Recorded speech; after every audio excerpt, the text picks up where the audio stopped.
Kasako Media, tunaangazia maisha, tunaandika kesho.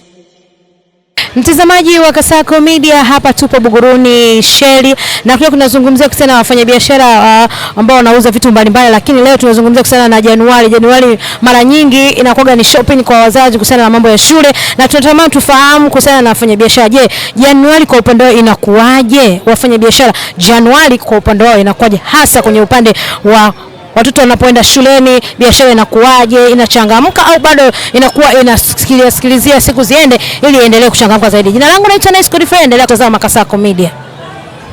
Naitwa Nice Mkomba, nafanya biashara madaftari kwa kipindi hiki cha shule kutokana na ugumu wa pesa. Kwa hiyo naamua kuingia kwenye biashara madaftari. Sana sana ni vifaa vya shule kwa jumla. Ni uniform, madaftari, mixer, yani vifaa vya shule kwa ujumla. Huwa ndo naingia kwa kipindi hiki cha mwezi wa kwanza mpaka mwezi wa pili mwishoni, na achana nazo hizo biashara kutokana na kipindi hiki mtu hawezi kununua kapeti au kununua pazia kwa asilimia nyingi kutokana na watu wengi wanapeleka watoto shule. Wanapopeleka watoto shule, mimi naingia kwenye biashara hizi ili na mimi nipate pesa kwa ajili ya kulipa ada za shule, kulipa kodi za mafremu, kulipa mambo mengi yanayohitajika kipindi hiki. Kwa hiyo naingia huko kutokana na urahisi wa kupata pesa. Kila mzazi anafikiria kumnunulia mtoto shule, vifaa vya shule na vifaa vingine. Nataka kuniambia biashara Januari tofauti na hii haiendi? Biashara sio kwamba haiendi, inaenda lakini kwa spidi ndogo, kwa sababu kila mzazi au kila mteja anafikiria kununua vifaa vya shule. Huwa ndio maana naingia kwenye hizi biashara za shule.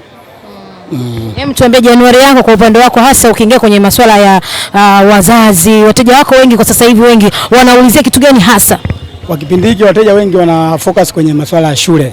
Hasa ni vifaa vya shule, madaftari, uniform, matranga kama unavyoona hapa na vitu vingi. Kwa ujumla ni vifaa vya shule kwa ujumla kipindi hiki cha mwezi wa kwanza. Hamna, yani wazazi wengi wana focus huko kutokana na kipindi hiki ni lazima umpeleke mtoto shule, lazima ununue mahitaji ya shule, na sisi tunaingia huko kutokana na ndio kupata hela huko kutokana na watu wengi watafuata hivyo vitu vya shule. Na bei zake zinakuwa zile zile za awali au zinaongezeka kidogo? Kwa mwaka huu bei kidogo ziko chini, hasa kwa madaftari kama kwa ya 1, kwa ya 2, kwa ya 3 zimeshuka kwa asilimia kama 5 hivi, kwa sababu ilikuwa ni 2000 mwaka jana. Mwaka huu kwa ya 2 tunauza 1500, kwa ya 3 2000. Kwa hiyo kutokana na mzunguko wa biashara mwaka huu kidogo vifaa vingi vimekuwa chini ya shule. Na kuhusiana na uniform, kama hapa ninavyoona kuna uniform na kuna vitu mbalimbali ambavyo unaweza, kuna sketi za shule, vipi napo bei zake zikoje? Bei za uniform ziko vile vile, hazijashuka kwa sababu inategemea na wanavyoingiza wafanya biashara wakubwa, na sisi tunaona bei ni zile zile, hazijashuka wala nini. Nini hasa unazungumzia kuhusiana na serikali yako hii ambayo inaongozwa na Mama Samia Suluhu Hassan kuhusiana na bei ambazo zimeshuka na vitu vingine viko kwenye hali ya kawaida, na sasa hivi ni msimu wa kufanya shopping kwa watoto, hasa kitu gani ambacho unakisi sana kuhusiana na nyewe upande wenu wa biashara? Kitu kikubwa cha kusii ni sasa ni miundombinu, kwa sababu sasa hivi miundombinu yetu kama hasa hii wilaya Ilala kutoka Buguruni mpaka kufika maeneo kwa Mnyamani, barabara kidogo zimekuwa mbovu. Kwa hiyo na sisi tunatupa changamoto, gharama zinakuwa nyingi, lazima tumie pikipiki au bajaji. Gari kwa mfano, gari kwenda huko hazielekei kutokana na barabara imekuwa mbovu. Kwa hiyo gharama zinakuwa gharama zinakuwa kubwa kwa usafiri. Kwa sababu ukifuata daftari mjini kuzileta Buguruni kwa Mnyamani kidogo barabara imefungwa, kwa hiyo kupita hapa watu wanakuwa changamoto. Naitwa Nkana. Vipi kuhusiana na biashara, kwa sababu msimu huu wa Januari watu wengi wanafocus sana na masuala ya shule, na wewe biashara yako sioni kwamba unauza masuala ya madaftari au uniform ya shule. Vipi kwa wateja wako kwa upande wako? Kwa upande wangu biashara kwa Januari inakuwa ni changamoto kulingana nini, familia nyingi kwa watu wamededicate kwenye masuala ya madaftari, uniform na nini. Kwa biashara zetu sisi inakuwa ni changamoto. Ndio hivyo, lakini riziki tunapata, tunashukuru Mungu, tofauti na kukaa nyumbani. Hasa nini unahisi kwamba kwa nini watu wanafocus sana kuhusiana na masuala ya shule kutoka tofauti na vitu vingine? Ni lazima focus kutokana nini, Januari na watoto wanatakiwa waende shule. Kwa hiyo lazima iwe hivyo. Hakuna jinsi. Na changamoto za biashara kuhusiana na watu kuja kuingia, na hasa sio tu Januari, hata kwa wakati mwingine zikoje? Changamoto za biashara, unajua kila mfanya biashara lazima changamoto ziwepo za biashara. Kuna wakati anafanya biashara, kuna wakati afanye biashara. Kwa hiyo ndio maisha yetu tuliozoea hayo. Wateja wako ni wa aina gani? Kwa sababu unaona hapa unauza simu, na kipindi cha Januari sidhani kama kuna mtu anakuja kununua hata chaji ya simu. Tunapata mmoja hivyo, lakini sasa ndio hivyo, kwa ndio maisha tulioamua tuyafanye, ndio hivyo naamua kufanya. Wewe ni mzazi? Mimi ni mzazi. Vipi kuhusiana na Januari hii, unaizungumziaje hasa kwenye masuala ya kununua vifaa vya shule, viko bei yake koje kama wewe ni mzazi? Na unadhani umepitia kwenye maduka tofauti wakati tunaenda kununua uniform za watoto? Tuseme kwa bahati nzuri au mbaya, mimi mzazi, lakini mtoto wangu bado hajafikia hatua kwenda shule, lakini naona kwa baadhi ya rafiki zangu changamoto wanazipata kulingana Januari, na kwa ndio hivyo ni mwezi mgumu. Na upatikanaji wa hela unakuwa ni mgumu. Kwa hiyo lakini sasa ndio hivyo, inabidi upambana imradi watoto tu kununulia uniform vyovyote vile, kama ni kwa kukopa, kwa kuazima, ili mradi mtoto aende shule, maana elimu ndio kila kitu kwenye maisha ya leo. Lakini kuna swali natamani nikuulize kama kijana, kwa nini watu wanaweka budget mwezi wa 12 wasiweke budget ya mwezi wa kwanza kuhusiana na watoto wao? Unaona shida ni nini hapo? Naona shida ni uelewa tu. Shida ni uelewa tu, mtu anaweka bajeti ya mwezi wa 12 asiweke mwezi wa kwanza. Kulingana labda mwezi wa 12 kunakuwa ndo na hivyo na sikukuu, watu likizo. Kwa hiyo mzunguko pale unakuwa ni mchache sana. Kwa mtu anakuta anaweka bajeti. Kwa mwezi wa kwanza hauna bajeti kwa sababu ni mzunguko tu wa shule? Kwa upande wangu mimi naona hivyo. Asante. Asante. Habari yako? Salama dada. Unaitwa nani? Mimi Sasha. Mkazi wa Mnyamani hapa.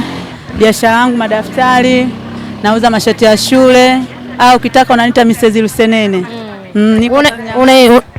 Unaizungumziaje Januari? Januari namshukuru Mwenyezi Mungu kwamba amenikuta salama. Na biashara nafanya kama kawaida, namshukuru Mwenyezi Mungu. Wateja wanakuja kwa hamu, wanataka madaftari kama haya, wanataka uniform za watoto. Basi maisha yanaendelea.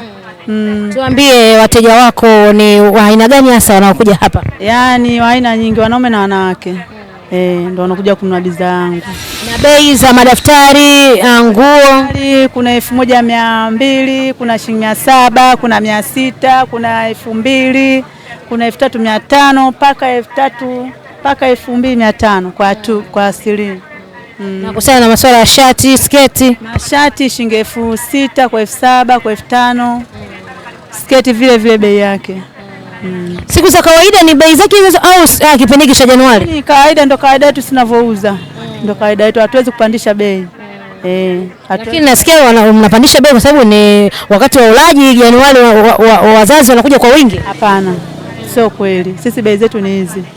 Hatupandishi wala nini. Tunauza bei ya kawaida tu.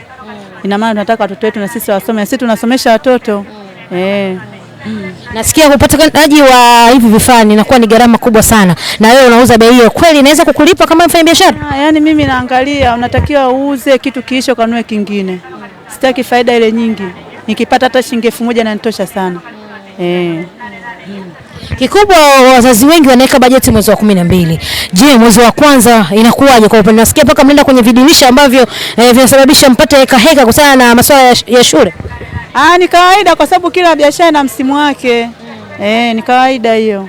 Kina Kariakoo watu wengi, unakuwa upate bidhaa kwa wakati, inakuwa foleni yani.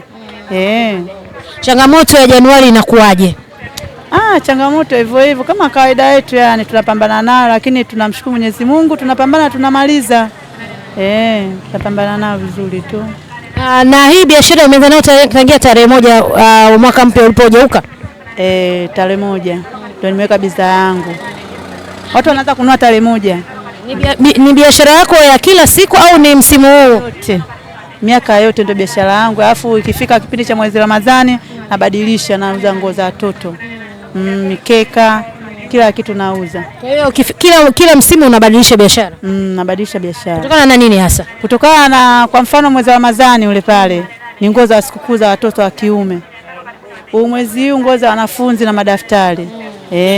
Au ndo mnapata pa ulaji kutokana na msimu? Hapana, kwa sababu kuna vitu vingine pia vinakuepo, tunauza mikeka.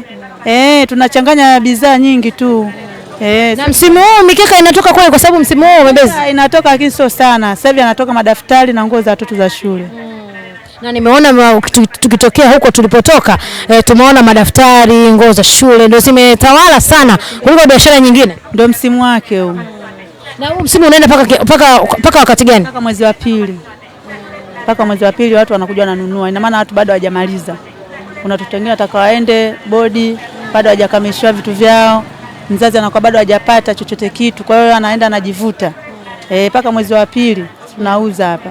Nini ambao unawaambia wafanyabiashara wenzako wanaopandisha bei zinakuwa juu hasa kipindi hiki cha Januari kuhusiana na msimu huu wa wanafunzi kwenda shuleni? Naambia wafanyabiashara wenzangu wasiwe na tamaa. Wauze vitu vikiwa sahihi yani. Wasiangalie faida kubwa. Angalia yani mtu kishauza ukipata hata 1000 hata ukipata 1500 sawa tu, ilibadi mzigo uishe, ukanunue mzigo mwingine uanze mambo yako. Asante sana. Nashukuru sana, karibu. Kasako Media, tunaangazia maisha, tunaandika kesho.